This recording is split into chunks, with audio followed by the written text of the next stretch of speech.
तो आप सभी का स्वागत है एक नई वीडियो में। तो आज की इस वीडियो में मैं बात करूंगा कि आप जो भी अपनी ट्रेड है उसे कैसे लिख सकते हैं। अब आपने काफी यूट्यूबर के पास में, काफी ट्रेडर्स के पास में ऐसे सुना होगा कि जो भी आप ट्रेड करते हो ना तो उसे लिख कर ट्रेड किया करो। तो अगर आप लिख कर ट्रेड करोगे ना तो उसके अंदर आपकी जो भी साइकोलॉजी है वो बेटर हो जाती है, और जो अपनी ट्रेड है उसके अंदर आपने क्या गलती की, क्या गलती नहीं की, उसका पता चलता है। तो लिखकर ट्रेड करना बहुत सही है। तो आज की इस वीडियो के अंदर मैं आपको ये बताऊंगा कि आप कैसे अपनी ट्रेड है उसे लिख सकते हो। आप अपनी जो भी ट्रेड लिखोगे उसके अंदर क्या क्या पॉइंट है जो उन्हें आप लिख सकते हो। तो आप इस वीडियो को पूरी जरूर देखना। तो चलिए वीडियो को शुरू करते हैं। तो सबसे पहले मैं बात करता हूँ कि आपको कौन कौन से पॉइंट जो है लिखना चाहिए। तो सबसे पहले आपको जो भी आप बनाओ ना नोटबुक, तो उसके अंदर सबसे पहले पॉइंट लिखना है आपको डेट। सबसे पहले डेट आपको लिखना है।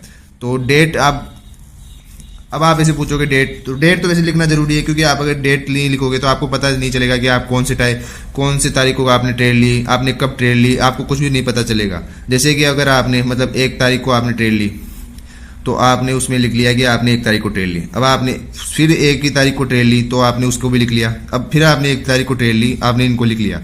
अब आपने जो फर्स्ट ट्रेड ली 1 तारीख को उसमें आपको प्रॉफिट हो गया, और जो आपने दोनों ट्रेड ली ना उसके अंदर आपको लॉस हो गया। तो अब डेट को लिखने का क्या मतलब होगा कि अगर आप डेट लिखोगे तो आपको ये पता चल जाएगा कि आपने कौन कौन सी तारीख को ट्रेड ज्यादा की है। तो अब आपने 1 ही तारीख को ज्यादा ट्रेड की है तो आपको पता है कि आपने ओवर ट्रेडिंग बहुत ज्यादा की है। तो आपको जो है ओवर ट्रेडिंग की आदत को छोड़ना है। तो सिंपली आपको डेट लिखने का ये मतलब है कि आपको इससे पता चल जाएगा कि आपको ओवर ट्रेडिंग बिल्कुल भी नहीं करना है। तो अब पहले तो आपने डेट लिख ली। अब आपको सेकंड पॉइंट लिखना है होल्डिंग टाइम। होल्डिंग टाइम का मतलब क्या है? होल्डिंग टाइम का सीधा सा मतलब है आपने जो भी अपनी ट्रेड है उसको कितने टाइम के लिए होल्ड किया, यानी कि आपने अपनी ट्रेड में कितना समय दिया। तो अगर आप इससे क्या पता चलेगा, इसको लिखने से क्या फायदा? तो इसको लिखने से ये फायदा है कि अगर आपने कोई ट्रेड एक ट्रेड ली है उसको आपने 30 मिनट के लिए होल्ड किया, और दूसरी ट्रेड ली उसको आपने 2 घंटे के लिए होल्ड किया, और जो एक तीसरी ट्रेड ली उसे आपने मान लेते हैं 1 घंटे के लिए होल्ड किया। तो अब आपने जो 30 और एक और ट्रेड ले लेते हैं, मान लिया आपने उसको किया 15 मिनट के लिए आपने उसे होल्ड किया। तो इस वाली ट्रेड में आपको प्रॉफिट हो गया, दूसरे वाले में आपको फिर से लॉस हो गया, तीसरे वाले में भी आपको मान लेते हैं लॉस हो गया, और जो 15 मिनट वाली थी उसमें आपको प्रॉफिट हो गया। तो अब इससे क्या पता चलता है, जो ये चारों पॉइंट है उससे आपको क्या पता चलता है? तो इससे आपको पता चलता है कि अगर आप जो अपनी ट्रेड को कम टाइम के लिए होल्ड करोगे तो उसमें आपको होगा प्रॉफिट, और जो अगर आप अपनी ट्रेड को ज्यादा टाइम के लिए होल्ड करोगे तो उसमें आपको हो रहा है लॉस। तो इससे आपको ये पता चल जाएगा कि आप स्कैल्पिंग के लिए सही हो या फिर स्विंग के लिए आप सही हो। तो इस होल्डिंग टाइम को लिखने से आपको ये पता चल जाएगा आप किसके लिए सही हो। तीसरा लिखना है आपको स्टॉक या फिर कॉइन। अब स्टॉक या कॉइन तो आपको पता ही होगा। अब अगर आप जिस भी स्टॉक में ट्रेड करते हो उसको आप लिख सकते हो, और अगर आप कोई क्रिप्टो कॉइन में ट्रेड करते हो तो आप उसको भी लिख सकते हो। जैसे आप बिटकॉइन में ट्रेड करते हो तो आप ऐसे यहाँ पे लिख सकते हो बिटकॉइन, और अगर आप कोई स्टॉक में ट्रेड करते हो जैसे रिलायंस तो आप यहाँ पे लिख सकते हो रिलायंस।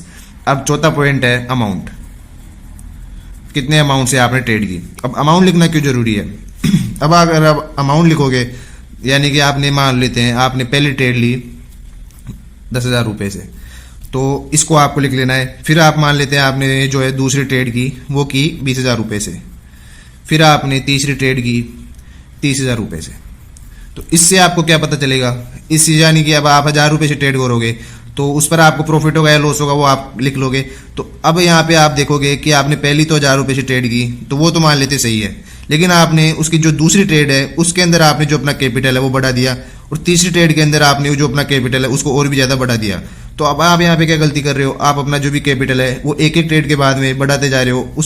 तो ये आपकी गलती को बहुत जल्दी सुधार देगा। अगर आप इस ट्रेड ऐसे लिखोगे तो आपको पता चल जाएगा, जब भी आप देखोगे last end of the day आप जब ट्रेडिंग खत्म करके अपनी जो भी इस बुक को देखोगे तो आपको पता चलेगा कि आप हर एक ट्रेड के बाद में अपना कैपिटल है वो बढ़ा रहे हो। 5वें पॉइंट में आपको लिखना है PNL, यानी आपको प्रॉफिट हुआ या लॉस हुआ। अब पहली ट्रेड में आपको मान लेते हैं प्रॉफिट हो गया, तो आप यहाँ पे लिख सकते हो जैसे आपको प्लस 100 रुपए का प्रॉफिट हो गया या 1,000 रुपए का प्रॉफिट हो गया, या फिर आपने जो दूसरी ट्रेड ली उसके अंदर आपको लॉस हो गया 2,000 का। मान लेते हैं आपको दूसरी ट्रेड के अंदर 2,000 का लॉस हो गया, लेकिन आपने जो डिसाइड किया था कि मेरे को जो पहली ट्रेड है जो मेरे का दिन का जो भी प्रॉफिट होगा वो 1,000 रुपए ही होगा। जो अगर मेरे को 1,000 रुपए से ज्यादा मिला तो सही है, और अगर 1,000 रुपए से कम रहा तो भी 100-200 तो चल जाएगा, लेकिन मैं जो भी अपना प्रॉफिट है वो दिन का 1,000 रुपए डिसाइड करके चल रहा हूँ। तो आपको ये पता चल जाएगा कि आप 1000 रुपये प्रॉफिट ले रहे हो, आपको प्रॉफिट मिल रहा है, लेकिन आपने फिर भी दूसरी ट्रेड ली और उसके अंदर आपने 2000 का लॉस कर लिया, यानी कि आप जो 1000 रुपये कमा रहे थे वो और 1000 रुपये आपने अपनी जेब में से और दे दिए।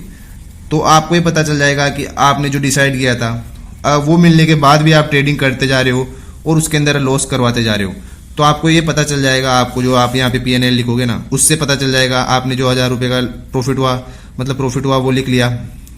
तो बस आप 1000 रुपये का प्रॉफिट लिखते ही आप यहाँ पे अपनी जो भी ट्रेड है उसको बंद कर दो और फिर नेक्स्ट डे के लिए स्टार्ट कर दो। तो ये हो गया 5वां पॉइंट। अब लास्ट जो मेन पॉइंट है, वो सबसे इंपॉर्टेंट पॉइंट है, वो है रीजन। रीजन के अंदर क्या लिखना है आपको वो समझिए। अब मान लेते हैं रीजन, आपने कोई ट्रेड ली, तो आपने मान लेते हैं पहली ट्रेड ली, तो वो पहली ट्रेड आप किस पॉइंट के बेसिस पे ले रहे हो? आप कोई सपोर्ट के बेसिस पे ले रहे हो, किसी रेजिस्टेंस के बेसिस पे ले रहे हो, या फिर किसी ट्रेंड लाइन के बेसिस पे ले रहे हो? तो आपको ये सब जो भी आप जिस भी कारण से आप ट्रेड ले रहे हो ना, वो आपको लिखना है यहाँ पे सिंपली रीजन के अंदर। जैसे कि आपने कोई ट्रेड ली है, उसमें आपने देखा कि आपको कोई ट्रेंड लाइन का ब्रेक हो रहा है, तो आप उसके अंदर ट्रेंड लाइन का ब्रेक हो रहा है वो लिख लो।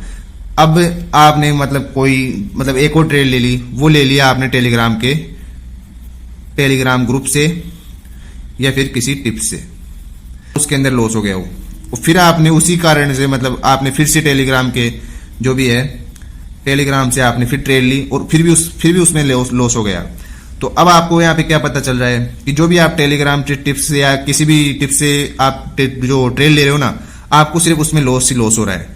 तो इससे आपको ये पता चलेगा कि आपको किसी भी टेलीग्राम से, किसी भी कोर्स से आप जो भी ट्रेड ले रहे हो वो सिर्फ गलत हो रही है। तो आपको इनसे जो भी ट्रेड नहीं लेनी है। तो आपको सिंपली अपनी जो भी ट्रेड बुक बनाओ, आप जिसमें भी ट्रेड लिखो, तो आपको सिंपली ये 6 पॉइंट है, आपको नोट डाउन करना है और इन पे ही आपको लिखना है।